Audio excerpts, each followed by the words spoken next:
Hey, it's Ruby. So I am taking TCM Classics 1, and we're at the point where we're studying the Earth School, and we're entering the time of the Yuan Dynasty.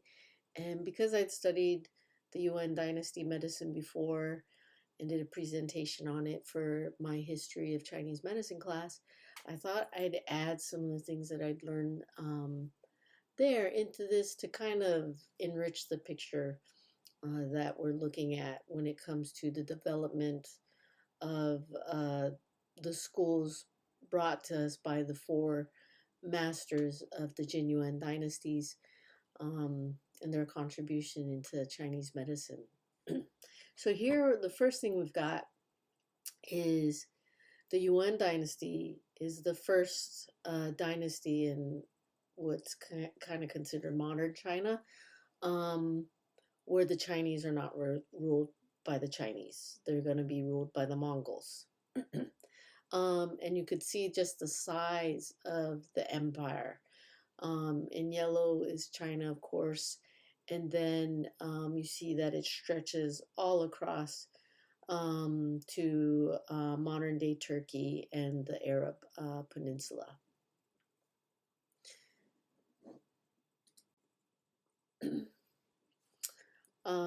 And then from here, I think one of the interesting things here is to take a look at where you have the um, the medical contribution of the four masters, which are when we talk about the four masters of Chinese medicine, it's almost always in reference to these four: Li Wantu, Zhang Congzheng, Li Gao, and Zhu Danxi. And the involvement of these schools is really interesting given what's happening politically.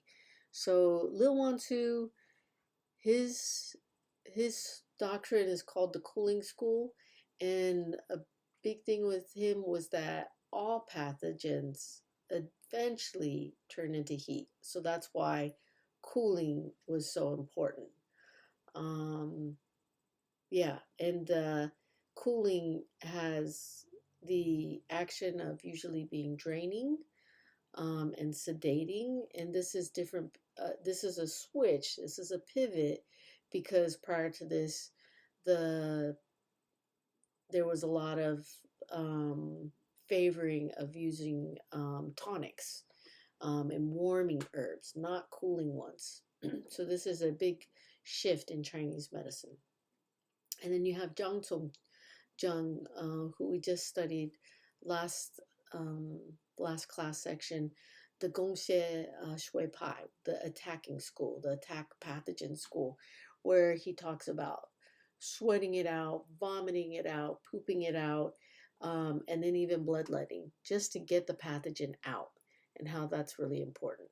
And um, while I was in class, I was just like, that's really interesting. It's such a departure from everything else that had gone on in Chinese medicine. Like there was just there just wasn't another school that was anything so extreme. But here he comes out with it. And if you look at these dates, he lives to 1228. I believe his book uh, was written in 1225. And if you look above here at the historical events, what's happening politically in China, you see in 1215, the Mongols burned down Zhongdu. Zhongdu is the Chinese capital, Zhongguo, and then Du for the capital. So that's the Jin dynasty's capital, and it is present day Beijing, and the Mongols have pushed in far enough that they start to take down the Jin and burn down the capital. The Jin ruling family, of course, escapes, but it's not long after that that they run out of places to hide. And in 1234, the Jin emperor actually commits suicide, and that's like the official end of the Jin dynasty.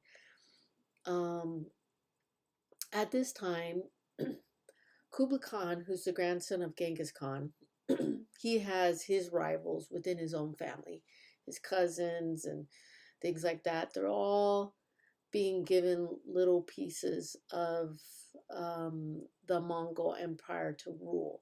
And Kublai Khan's making his name for himself, and he is dispatched with um, bringing southern China under Mongol rule. So he goes down to the Dali Kingdom, which is in present day Yunnan, just above Vietnam, where the Vietnamese and Chinese border is. And he goes down there and he conquers the Dali Kingdom. And then one of his rivals within the Mongol ruling class is killed, and they end up siding with Kublai Khan because they kind of have a choice between, who they want to be, which member of Genghis Khan's offspring they want to rule, and they like Kublai Khan. So they side with Kublai Khan, and Kublai Khan ends up officially becoming the Yuan Dynasty emperor by taking on the mandate of heaven as emperor, a very Chinese way of taking ruler, not just being the Khan of a now a subject of the Mongol Empire. Um, then he continues on in his campaign, solidifying what he's ruling as the Yuan Empire. And he takes down the Song Dynasty. And then here we see actually that China is unified for the first time in a while, because there was the Northern Song and the Southern Song. The reason why there was that is because the Northern Song were defeated by the Jin, and so then we had the Jin Dynasty, which is the first that fell to the Mongols, and then you have the Song Dynasty now falling to the Mongols under the leadership of Kublai Khan. And I mentioned in 1274 that Marco Polo arrives to China, because this is an end for a lot of things for China, and this is the beginning of these foreign influences coming and wanting a piece of China. It really starts around this time. And then the Yuan dynasty, it doesn't last long, just shy of 100 years. And that collapse happens because the rule did get rather brutal, where the Chinese weren't allowed to be part of the government, and they got to be so disenfranchised that there were large-scale uprisings to the point where the Mongols just could not control the amount of uprisings there were. And so this is interesting, I think, when you look at that happening in Chinese history, along with the contributions of the four masters and what they bring to China. Like Lil Wan Su, he writes the Cooling School. He talks about everything becoming a heat pathogen at some point. And during his life, parts of China were flourishing, but the part that wasn't was the defensive qi. And so for a cold pathogen to become internal heat, it has to get past defenses before it does that from a Chinese medical standpoint. But we also see this happen because the Song dynasty is, they're a bit infamous for having nice public policy when it comes to their people, but being very horrible on the battlefield. Like the Chinese, China as a country shrinks under the rule of the Song. And as that happens, it seems like there's just more foreigners now occupying what was a greater China. And then you have this school by Zhang Chongzheng, where he's really witnessing the collapse of his country. He sees Zhongdu, like he probably heard of Zhongdu being burned down. And, you know, like later on, he's probably well aware of the exploits of the Mongol Empire and that they were coming for China. And so this attacking school and this lack of defenses. In Chinese medicine, your defenses are ruled by the metal element. And so it's interesting that once things are past that, you've got this attacking school. And it was because, and you know, it needed to come to that because of a weakness in the metal element, a weakness in the Wei Qi, in the defensive Qi of the country. So it gets to the point where the pathogens are now in and they need to get out. And so that's where the Hanfa, Tufa, and Xiefa come from. These methods of purging and even bloodletting is a part of what Zhang Songjung brings to Chinese medicine. What else we see here, and this is interesting because it's 2025. We're in a yin wood year of the snake now, and last year was yang wood. And when wood is in excess, often it attacks earth. So wood attacking earth, very common because wood element tends to be in excess. And so, like, when I first was looking at this, I was like, Earth School. I wonder if the Earth School came out during a time where China was in an Earth era and just Earth element was strong. But it's the opposite. Its Earth element was weak. And it was being overtaken by wood. Now, what is the energy of wood? Wood is expansion and can be aggression and anger. And what we have at this time, we have the expansion of the Mongol Empire. They're going all the way to the Mediterranean. And now they're like basically absorbing China. And Li Dongyuan, he sees this as well because he doesn't pass until 1251. So like at this time, basically, China is crumbling. If you don't tonify earth in the face of excess wood, it's just it's bad. And so like a lot of what he talks about is making sure that you have enough stomach chi, that your spleen chi is good, and that's how you weather a storm from the wood element. And after that, so those first three masters, they're all from the Jin. They're all from northern China. And Zhu Danxi is the one considered from the Song area. He's from Zhejiang, and that is kind of in the middle of the coast of China.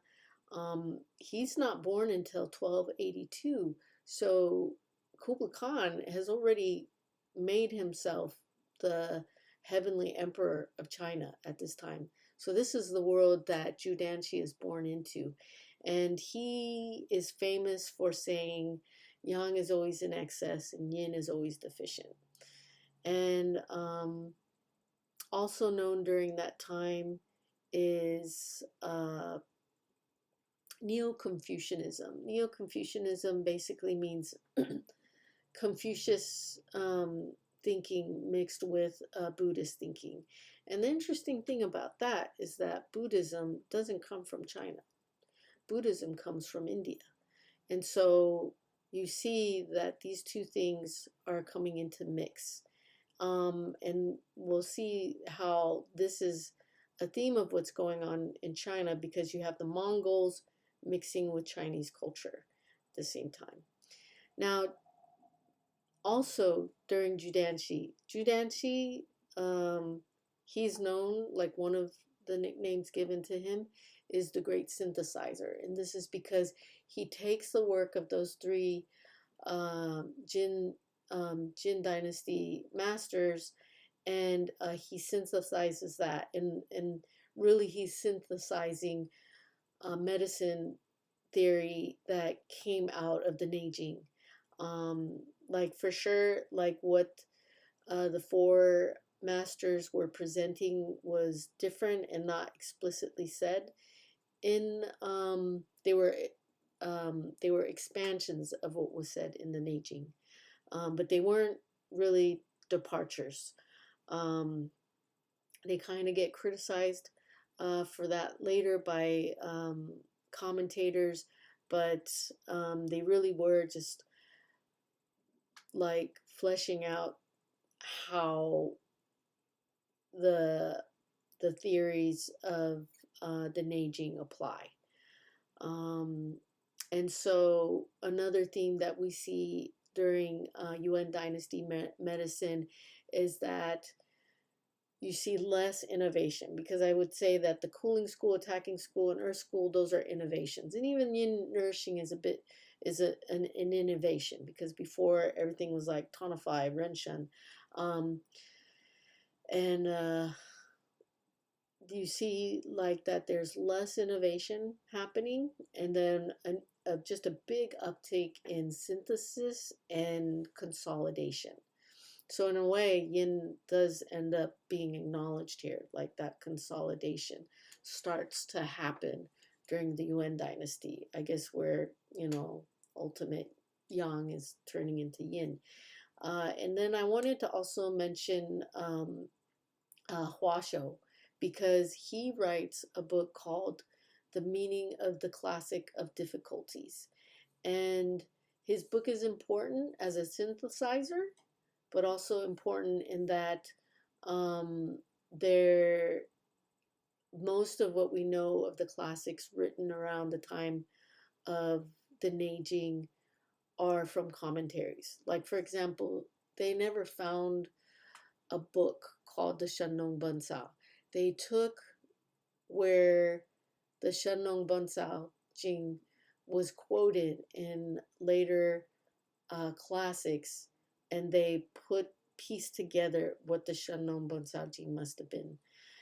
So books like this later that reference the classic of difficulties are really important. Now, Kublai Khan is known as a benevolent conqueror. And this is interesting because the Mongols in general do not have this reputation of having being nice. They've been known to be brutal. They burned down Zhongdu. But when Kublai Khan is dispatched to the south to take control of the south of China, he goes to Dali, the capital of the Dali kingdom, which is in present-day Yunnan, and he doesn't burn it down. He goes to the Song capital, the southern Song capital, and he doesn't burn it down. And this builds a lot of goodwill, but this also kind of, I don't know how important it is to TCM to know this, but it is, I find interesting that like he got a lot of flack for that. Like people, the ruling family of the Mongols, they wondered whether Kublai Khan was soft. And so he actually had to prove himself in being very intolerant of uprisings, to show like, hey, just because I didn't burn down those capitals doesn't mean that I'm like a pushover when it comes to the people. One of the reasons why he was more gentle is his upbringing, because he's the grandson of Genghis Khan. So as the grandson of Genghis Khan, he has private tutoring. And he's raised with scholars teaching him about Persian medicine, which he has an affinity for, and the Mongols, that is like the medicine of choice for them amongst the Mongol elite.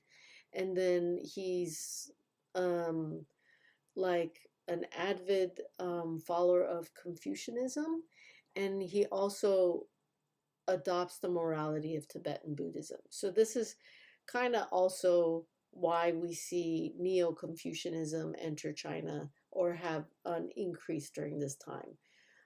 This mix of Confucius thinking and Buddhist thinking happening in China.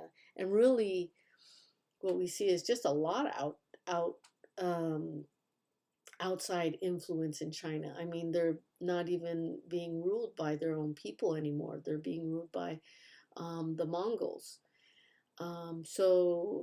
This is interesting. But like Kublai Khan, he did try to rule in a Chinese way. He continued to support Chinese medical schools and pharmacies, but he also is bringing in these outside influences. And I really wanted to kind of cover this because like I feel like a lot of the Persian students don't know about this part of Chinese medicine, and it is that there is this influence from Persia into Chinese medicine.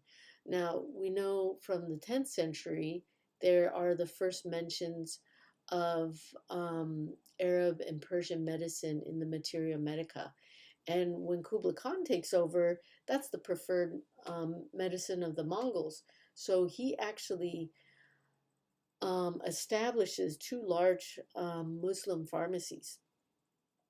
And they're destroyed now, but he brought that medicine to China, and there's during this time a book called The Proper and Essential Things for the Emperor's Food and Drink is written, and this book written during the Yuan Dynasty is said to have influenced contributions made by Li Shizhen in writing the Systematic Materia Medica later on. So we see the mix of these cultures, and also out of this time, we see the Yin nourishing school come forth, and like Yang is taken over. So Zhu Danxi, famous for saying Yang is always in excess, Yin is always deficient. His contributions, mainly the Gezhi Yulun and the Danqing Zhifa Xinyao. The Gezhi Yulun is the treatises. There's 42 articles, and there's a lot of gold in theory in this book. It's a short book, actually. It's like not that thick, but this is where Zhu Danxi doesn't know he's going to become famous for it, but he does end up becoming famous for having the most thorough and complete explanation of ministerial fire. Like, ministerial fire is a bit of a mystery from the time that Zhu Danxi writes his treatise on it to back when it's mentioned in the Huangdi Neijing. He also writes about how there's these tendencies for women to have a stronger pulse on the right and for men to have a stronger pulse on the left. He talks about, he gives warnings on the indulgence of sex, food, and drink, which is interesting because, like, the first formula, I'll jump ahead just a little bit here, but his first formula, Bao He Wan, Preserve Harmony Pill, is for overeating. And it's also this time where, like, the Mongols, they didn't have a reputation for not indulging a bit. In fact, that's probably what ends Kublai Khan. Like, he doesn't live very long, and he's famous for drinking a lot, sexing a lot, eating a lot, basically. And so Zhu Danxi in this time, he writes this formula, Bao He Wan. Now, the Danxi Zhifa Xinyao, that book is where we get the formulas from Zhu Danxi. There are some, I believe, that are mentioned in the Gezhi Yulun, but it's the Xinfa. or the Xinyao, the essential methods of Danshi that are really where a lot of these formulas are written out. Yeah, and I think like something that hasn't been talked too much about in the course that I'm in, classics, which is really about the medicine and not so much about history. History is taught in there too, but something that I think that maybe could use more emphasis is that Chinese medicine was often seen as almost like a political discourse. Like it was actually a way of expressing political discontent. Um, and like I can't say for sure that Zhu Danqi was one of those that did this, and maybe that's why he lived and they didn't kill him. But there's just looking at the title of some of his formulas, it does seem to reflect like what's going on in China, like preserve harmony pill, like the China's in upheaval, the great tonifying yin pill, like China's being robbed of its resources. Um, Armya San is about this clever way of getting rid of a complex problem where the solutions would normally cancel each other out, or one would make the other worse. And then he's got this formula called the hidden tiger pill. So I find that interesting. And Tong Xie Yao Fan, that's known as the painful diarrhea prescription, but it's like looking at those words are really interesting because Tong means pain, Xie means diarrhea, Yao is in reference to it being important, and then Fang in that it's a formula. Um, but interpreting those words differently, Xie has to do with like a purging. So a painful purging. And then Yao means, it does mean important. It's an abbreviation of being important, but Yao also means like you have to do it. And then Fang, Fang is a couple things. Fang is the word for prescription or formula, but it's also like, it's kind of like the word for like doing, has the same sound. So it's kind of like this painful purge needs to be done.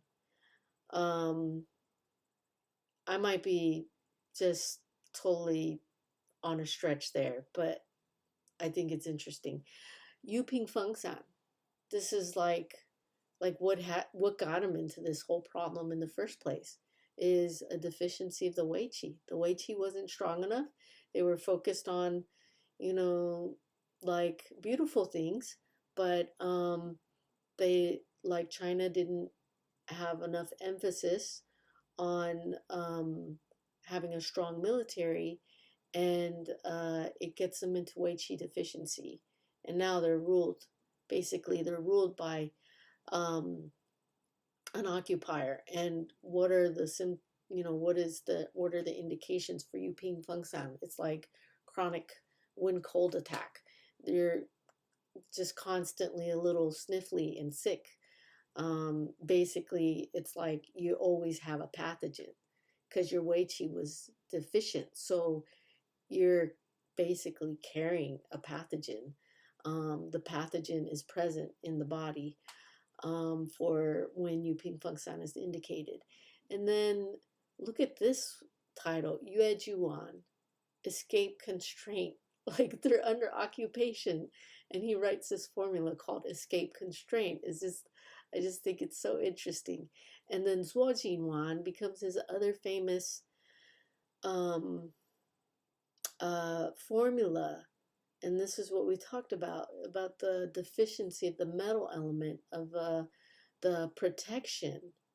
And then what does that because of the lack of that, um, what Yuan is really for is not having to do with the lungs, other than the idea of defense, but is about liver excess attacking the stomach. Um, so left metal pill, um, yeah, is created, but it's just interesting that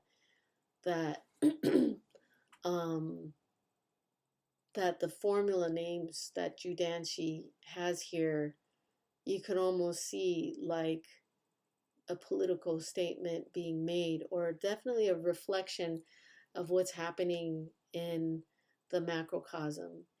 And when I first learned that a lot of Chinese medical theory was a statement on what was happening politically, I was a little disappointed because I was just like, this isn't actually medicine. Like, these theories aren't born out of just what was going on with people. And my professor goes, no, no, no. He's like, yeah, they were political statements, and could be viewed like that. But this is the whole idea of the macrocosm, microcosm, because of what was happening outside that was affecting the microcosm of what was happening inside to people. And the other way goes is valid as well. Like if it's happening on the inside, it reflects on the outside. So we have to be good stewards of our body and be making the right choices. If we burn up our yin, how can we expect the rest of the world to not burn up yin? If we're in excess of doing, how can we not expect the rest of the world to be in yang excess? So that's kind of the thing, we can control us at least.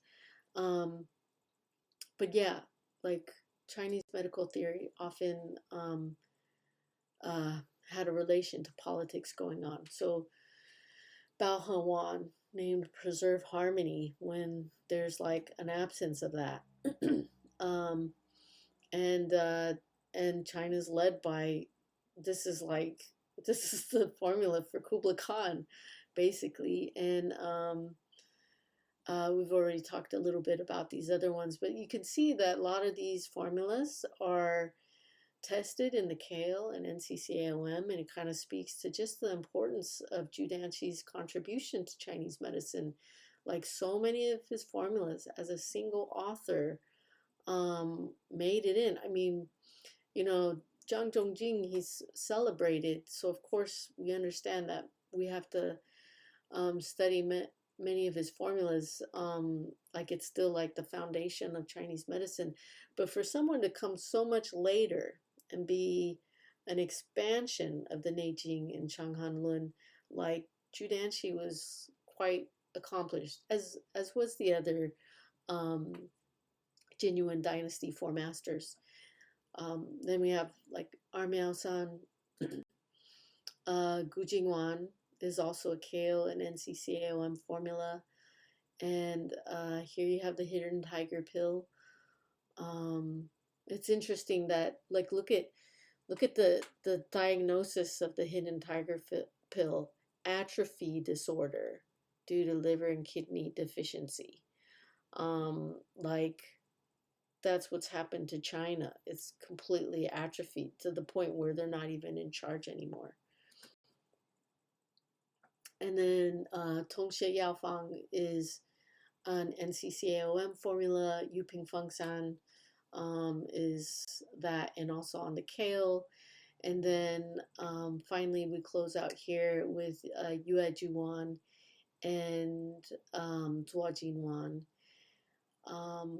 I'll post the slides elsewhere, or I guess if you're really interested in my write-up, you could go back and pause the video to see what the different diagnoses are and stuff. But I didn't mean to make such a long video. Thank you if you've listened this far.